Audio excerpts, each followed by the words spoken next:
दोस्तों एक बार फिर से बहुत बहुत स्वागत है आप सभी का स्पार्क स्टडी पॉइंट में। तो आज हम फिजिक्स का वीबीए ऑब्जेक्टिव करने जा रहे हैं दोस्तों, जो कि आपके 2021 पॉइंट ऑफ व्यू से बहुत इंपॉर्टेंट है। उससे पहले मैं आपको ये बताना चाहता हूँ, यदि आप फिजिक्स का एग्जाम दे रहे हैं तो आप अभी कोई भी नया टॉपिक ना पढ़ें दोस्तों, बिल्कुल ना पढ़ें। इससे आपका कन्फ्यूजन और बढ़ते जाएगा।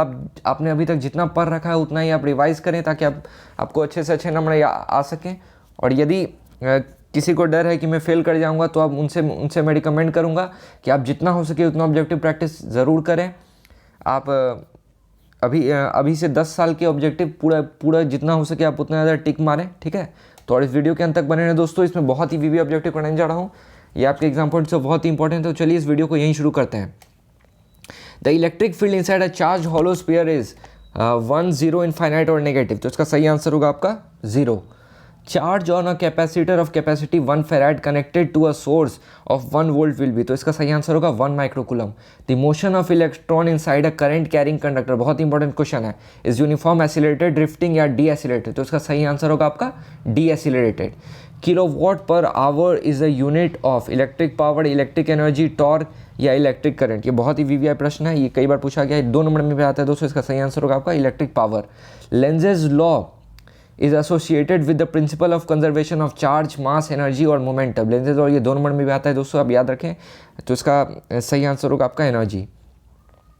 Permittivity of free space is 1.6 × 10⁻19 coulomb, 9 × 10⁻19 newton metre है, 8.85 × 10⁻12 फेराड पर मीटर। तो इसका सही आंसर होगा आपका C, 8.85 × 10⁻12 farad per metre.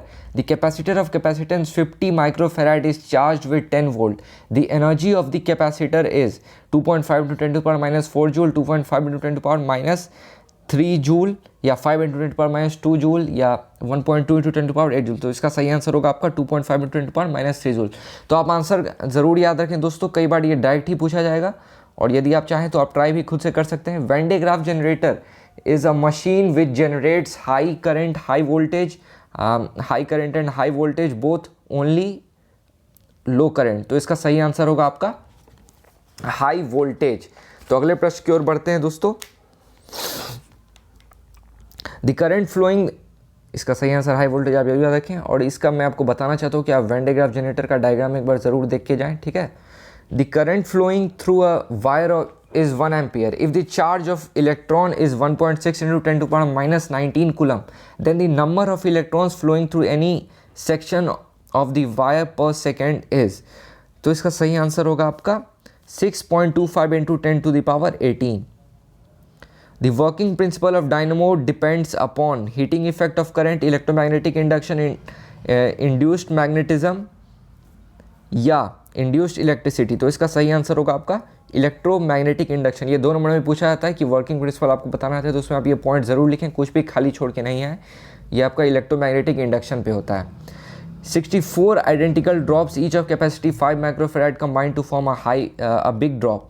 Capacity of big drop will be 4 microfarad, 25 microfarad, 20 microfarad, 16 microfarad. ये क्वेश्चन का आंसर आप ज़रूर याद रखें, ये आपको डायरेक्टली पूछा जाएगा, डेटा भी कोई चेंज नहीं होगा।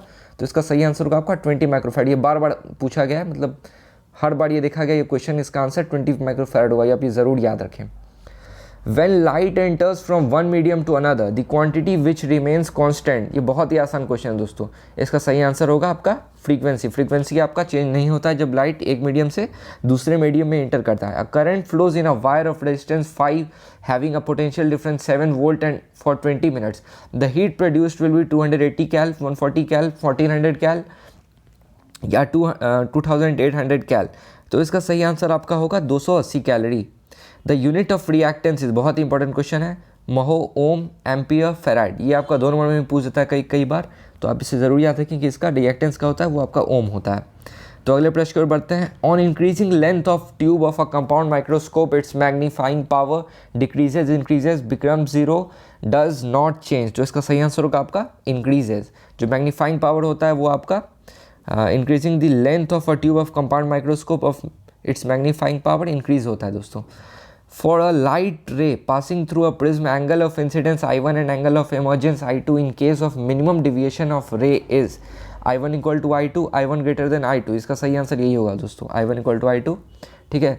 आप मेक श्योर करें कि मैं आपको जितने भी ऑब्जेक्टिव पढ़ाऊँ उसका आंसर आपको ज़रूर याद रखें। कई बार डेटा नहीं चेंज होता है, इसमें आपको बहुत समय बचेगा दोस्तों, ठीक है। और यदि चाहें आप तो आप ये बनाने वाले क्वेश्चन को खुद घर पे एक बार ट्राई करें, इससे आपका कॉन्फिडेंस बढ़ेगा। The decimal number 25 in binary will be, तो इसका सही आंसर है आपका 1101 और नीचे में ही आपका 2। The electric flux over surface of a sphere having 10 microcoulomb charge is 36 pi into 10 to power minus 6 Newton meter square per coulomb, 36 pi into 10 to power 6 Newton meter square per coulomb, या 36 into 10 to power minus 4 Newton meter square per coulomb, या D 36 into 10 to power 4 Newton meter square per coulomb। ये काफ़ी confusing answer है, कई बार छात्र इसी में confuse हो जाते हैं कि सब में देखिए आपको 36 से करीब करीब माइनस किसी में ये। तो आप इस क्वेश्चन को बहुत ही ध्यान से आंसर दें दोस्तों। इसका सही आंसर आपका होगा डी, यानी कि 36 pi into 10 to power 4 newton metre square पर coulomb. Which series falls in visible region of hydrogen spectrum? Bracket series, Paschen series, Lyman series या ब्लेमर सीरीज? तो इसका सही आंसर होगा आपका Balmer series. The phenomena of bending of light at sharp edges is called.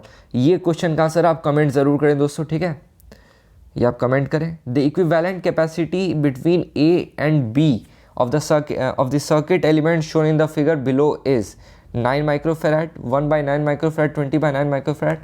तो इसमें circuit नहीं दिखा हुआ है, मैं इसका आंसर बता देता हूँ दोस्तों आपको। इसका आंसर होगा आपका 9 microfarad. The relationship between geometrical length and magnetic length is, तो इसका सही आंसर होगा आपका ये जो आपका ज्योमेट्रिकल, ये क्या है, हाँ, मैग्नेटिक लेंथ जो होता है वो 5/6 ऑफ ज्योमेट्रिकल लेंथ होता है, ठीक है।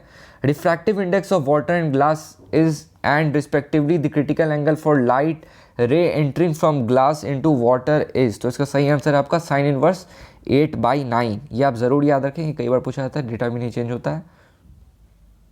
तो अगले प्रश्न की ओर बढ़ते हैं। In Young's double slit experiment if wavelength of light is double the fringe width will be equal double half and 1/4, तो इसका सही आंसर होगा आपका हाफ।